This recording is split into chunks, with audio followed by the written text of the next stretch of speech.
sommes de retour en direct dans cette édition du 19 février. Désormais, il est l'heure d'ouvrir la rubrique de Bernard Pratseux d'Esclot, les Market Movers spécial US. Bonjour Bernard. Bonjour. Merci beaucoup Bernard, vous êtes trader pour compte propre, auteur du livre Stratégie de marché, avec nous pour nous expliquer comment construire nos portefeuilles d'investissement au trading. On va commencer avec le titre de Salesforce. Salesforce, alors que la tech américaine est dans l'œil du cyclone, est-ce que c'est un titre à suivre ou non ?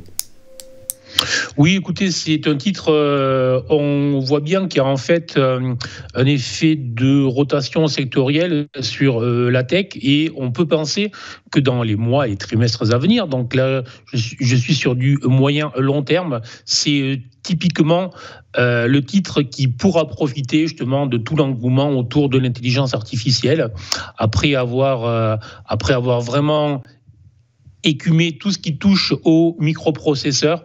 On sait que l'on touche maintenant à l'usage. Voilà. Après, là, je vais vite revenir sur le plan technique.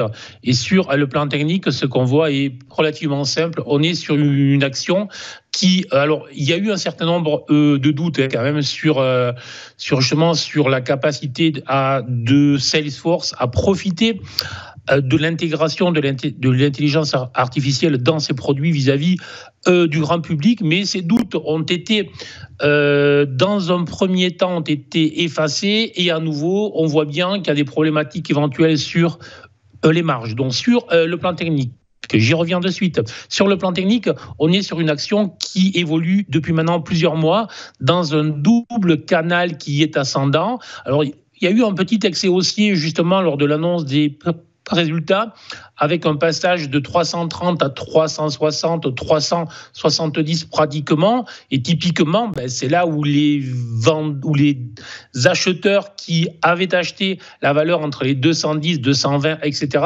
lâchent sur les bonnes, sur l'annonce enfin de ces excellentes nouvelles. Depuis, l'action est en train de se replier.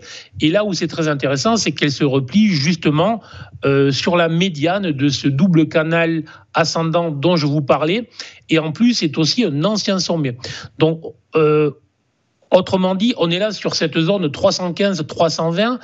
Ça fait 3 fois que cette zone est frappée. Ça fait 3 fois que les acheteurs se représentent sur cette zone.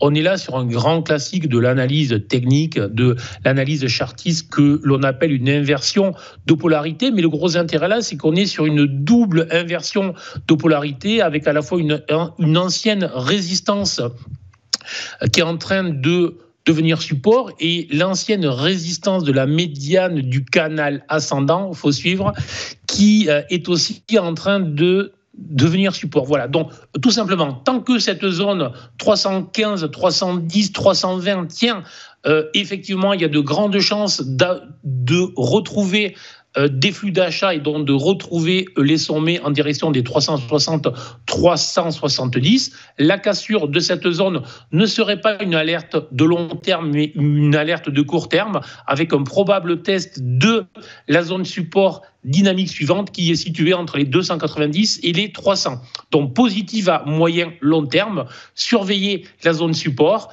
et en cas de cassure, surveiller le support suivant.